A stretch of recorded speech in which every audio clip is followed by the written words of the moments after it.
UP में अब अग्रहरी वैश्य समाज के नाम का दुरुपयोग किए जाने को लेकर सियासी जंग छिड़ गई है।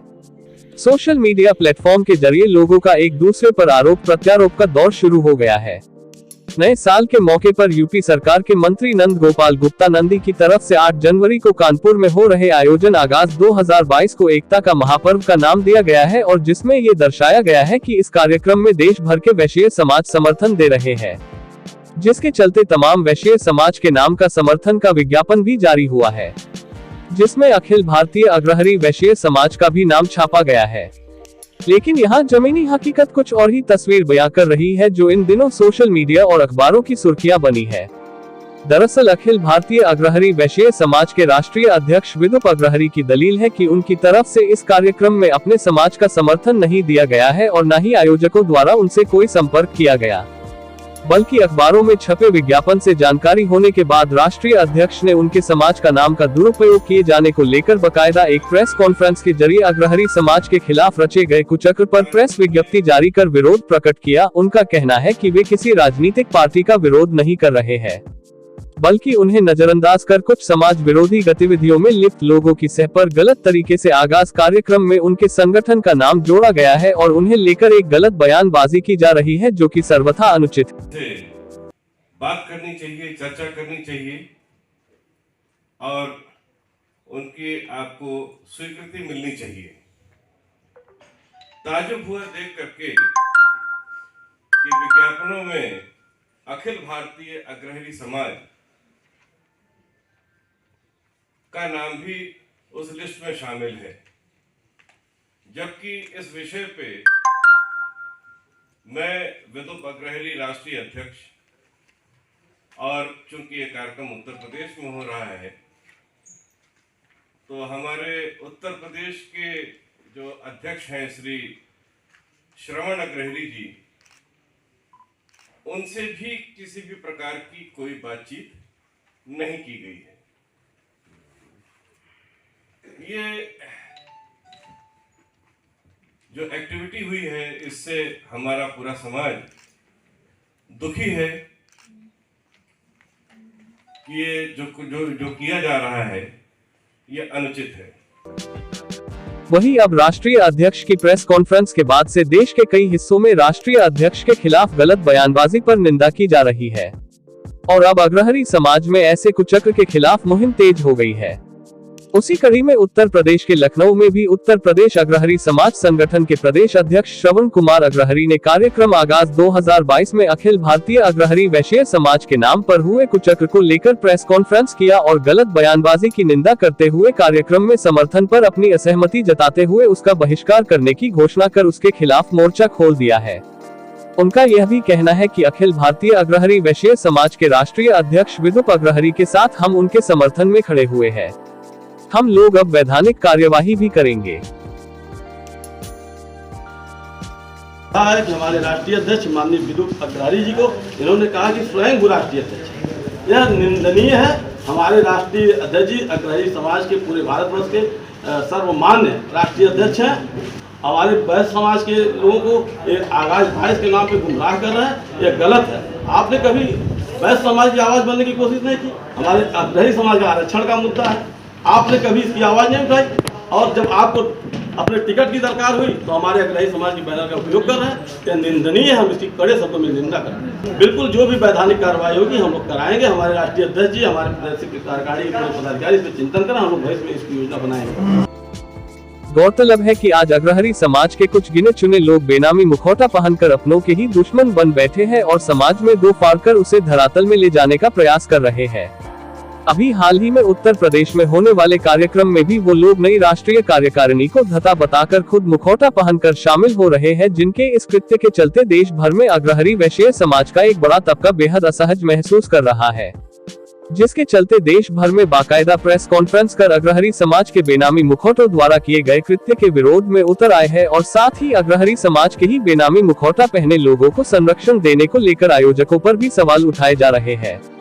आपको बता दें कि आगाज कार्यक्रम के आयोजकों द्वारा इस प्रकरण में की गई बयानबाजी ही खुद को कटघरे में खड़ा कर रही है, क्योंकि बीते वर्ष 2021 के अक्टूबर माह में हुए अखिल भारतीय अग्रहरी वैश्य समाज की राष्ट्रीय कार्यकारिणी के शपथ ग्रहण समारोह एवं महासम्मेलन में देश भर से आए अग्रहरी समाज के उद्योगपतियों के अलावा यूपी के डिप्टी सीएम केशव प्रसाद मौर्य बतौर मुख्य अतिथि शामिल हुए थे। डिप्टी सीएम तो स्वयं अग्रहरी वैश्य समाज के नवनिर्वाचित नई कार्यकारिणी बनने और उसके शपथ ग्रहण समारोह के साक्षी भी रहे हैं, जिसे झुठलाया नहीं जा सकता है। इसी कार्यक्रम के बाद से आज भी देश भर के अग्रहरी समाज एवं उत्तर प्रदेश के करीब 35 लाख से अधिक जनसंख्या वाले अग्रहरी वैश्य आज अखिल भारतीय अग्रहरी समाज के राष्ट्रीय अध्यक्ष विदुप अग्रहरी का समर्थन कर रहे हैं। शपथ ग्रहण समारोह के कार्यक्रम में शरीक हुए अग्रहरी समाज के संरक्षक व पूर्व बीजेपी मंत्री राधेश्याम गुप्ता ने भी बधाई संदेश दिया और राष्ट्रीय अध्यक्ष विदुप अग्रहरी को पूरे देश में अग्रहरी समाज को बुलंदियों पर ले जाने का संदेश दिया था।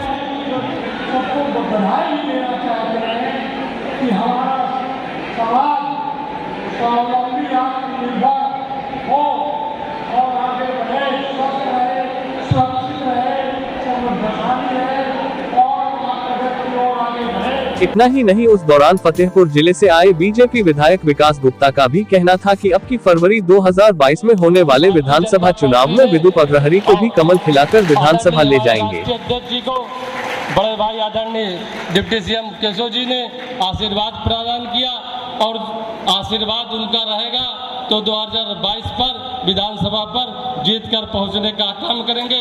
मैं अपनी वाणी विराम देता हूँ। जय हिंद। अग्रहरी समाज माननीय केशव मौर्य विदुप अग्रहरी। वैसे इस बात पर मुहर भी डिप्टी सीएम केशव प्रसाद मौर्य ने मंच से इशारों में कहकर लगा दी थी और यह भी कहा था कि आने वाले दिनों में विधानसभा चुनाव नजदीक है और वे भी चाहेंगे कि वे बीजेपी की सरकार दोबारा बनने में अग्रहरी वैश्य समाज अलग भूमिका निभाएगा, जिससे वे समाज को आगे ले जा सके। विकास जी ने भी और बाबूजी ने भी सबने कहा था कि आपको आना है। जब सब लोगों ने कहा आना है तो फिर मैं गैर हाजिर कैसे रह सकता हूं, इसलिए मैं आज आप सबके बीच में उपस्थित हो पाया। महामंत्री का दायित्व कुलभास्कर जी के पास आया है, दिनेश कुमार गुप्ता जी जो दिल्ली से आए हैं, सोमचंद्र गुप्ता जी जो कानपुर से आए हैं, रमेश जी लखनऊ से, राजेश जी मुंबई से, अजय जी नागपुर से, श्याम प्रकाश जी कोलकाता से आए हैं और हमारे भारतीय जनता पार्टी प्रयाग महानगर के अध्यक्ष श्री गणेश केसरवानी जी उधर बाईं ओर बैठे हुए हैं, यहीं आपके प्रयाग नगर के निवासी हैं और भारतीय जनता पार्टी का यहाँ नेतृत्व करते हैं।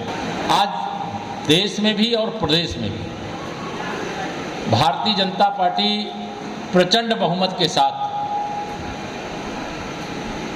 अग्रहरी समाज सहित मैं कहूँगा कि सर्व समाज के समर्थन से केंद्र और प्रदेश में सरकार में है। और जब से हमारी सरकार माननीय प्रधानमंत्री श्री नरेंद्र मोदी जी का नेतृत्व हमें देश को मिला है, मैं समझता हूं कि समाज का कोई भी ऐसा, हम जातिवादी नहीं हैं, हम विकासवादी हैं, हम राष्ट्रवादी हैं, लेकिन समाज का संगठन करना कोई गलत काम नहीं होता है। आप समाज के रूप में संगठित रहें। जैसे हम भारतीय जनता पार्टी के कार्यकर्ता के नाते कहते हैं कि हमारे लिए व्यक्ति से, अगर कोई व्यक्ति है उससे बड़ा कौन है तो पार्टी है, और पार्टी से भी बड़ा कौन है तो उसके लिए देश होता है। हमारे लिए देश होता है। अगर देश के हित में पार्टी का नुकसान होगा तो वह सिर झुका करके स्वीकार कर लेंगे। अगर दल के हित में किसी व्यक्ति के कारण से नुकसान हो रहा होगा तो उस व्यक्ति को नमस्कार कर लेंगे। तो यही भावना, हम सब राष्ट्रभक्त हैं, समाज का संगठन जरूर चलाते हैं, लेकिन जब देश के हित की बात आती है, प्रदेश के हित की बात आती है, तो हम समाज के नाते संगठित थे, संगठित हैं, संगठित रहेंगे। या संकल्प लेकर के आपने काम करने का जो यहाँ पर विचार प्रकट किया उसका मैं स्वागत करता हूँ। लेकिन आज देश और प्रदेश के हित में हमें क्या करना है? अग्रहरी समाज अर्थात सर्वाधिक संख्या ऐसी जो व्यापार से जुड़ी हुई। हमें इस बात का गर्व है, मोदी जी का एक मंत्र है, सबका साथ सबका विकास, सबका विश्वास और सबका मिलकर के सबका प्रयास। और उस प्रयास के परिणाम स्वरूप आज देश प्रगति के पथ पर आगे बढ़ रहा है, प्रदेश प्रगति के पथ पर आगे लगता है आज जो गरीबों के कल्याण के लिए। अब गरीब आदमी केवल ये कहना कि कोई एक जाति विशेष में है, ऐसा नहीं है। अग्रहणी समाज में भी गरीब हैं और जो अन्य समाज वहां पर भी गरीब हैं। तो गरीबों का जो हक है ईमानदारी से गरीब तक पहुंचे। मैं आपको ये विश्वास दिलाता हूं, प्रयागराज से कहिए चाहे कौशाम्बी से कहिए, मैं वैसे विधान परिषद सदस्य के रूप में उत्तर प्रदेश के उप मुख्यमंत्री का उत्तरदायित्व संभालता हूं, इसलिए मेरी सीमाएं संपूर्ण उत्तर प्रदेश। इस समय से कुछ अभी मुझे शिकायत पत्र आवेदन पत्र दिए हैं और एक ज्ञापन भी दिया है, वो संवैधानिक विषय है, बड़े स्तर का है, मैं उसकी भी चर्चा करूंगा गंभीरता से। हमारी सरकार का, हमारी पार्टी का प्रयास ही है, पार्टी का प्रयास है कि सबको प्रतिनिधित्व मिले। सरकार का प्रयास है कि जो पीछे छूट गए हैं विकास की इस दौड़ में, वह भी मुख्य धारा में आ जाए। उसके लिए जो हम अच्छे से अच्छे तरीके से कर सकते हैं वह अच्छे से अच्छे तरीके से करें। और यह जरूर मैं कह करके जा रहा हूं आप सब, मैं उत्तर प्रदेश के उप मुख्यमंत्री का दायित्व भारतीय जनता पार्टी का नेतृत्व के द्वारा मुझे सौंपा गया है। विद्युत जी सहित यहाँ मंच और मंच के सामने उपस्थित सभी हमारे बड़े बुजुर्ग होंगे, नौजवान दोस्त होंगे, हमारी मातृशक्ति होगी, सभी को यह कहना चाहूँगा कि आप सब लोग भी अपने को डिप्टी सीएम से कम ना समझिए। जनता पार्टी का पूर्व प्रदेश अध्यक्ष होने के नाते, उत्तर प्रदेश का उप मुख्यमंत्री के नाते मैं आपको, पूरे समाज को और पूरी कमेटी को उज्जवल कार्यकाल के लिए, उज्जवल भविष्य के लिए बहुत मंगल कामनाएं देता हूं। बहुत चीज़ें बोली नहीं जाती हैं, जो मेरे बस में होगा मैं वह सब कुछ करूंगा, इतना आप समझिएगा। बहुत बहुत धन्यवाद। भारत माता की बहुत बहुत धन्यवाद। जय श्री राम। हालांकि अबकी के विधानसभा चुनाव को लेकर प्रयागराज में चुनावी समीकरण भी सोच ईमानदार की तरफ ही इशारा कर रहे हैं। बहरहाल अग्रहरी वैश्य समाज को विकास के पथ पर ले जाना है तो अग्रहरी वैश्य समाज के हर तबके को विदुप अग्रहरी पर भरोसा करना चाहिए, क्योंकि सोच ईमानदार का व्यक्तित्व रखने और करने वाले वही एक ऐसा चेहरा है जो अग्रहरी समाज को नई दिशा और ऊंचाइयों के पटल पर ले जाने के लिए निरंतर प्रयासरत है। ये अग्रहरी वैश्य समाज के प्रबुद्ध जनों की राय पर बनी एक सर्वे रिपोर्ट है।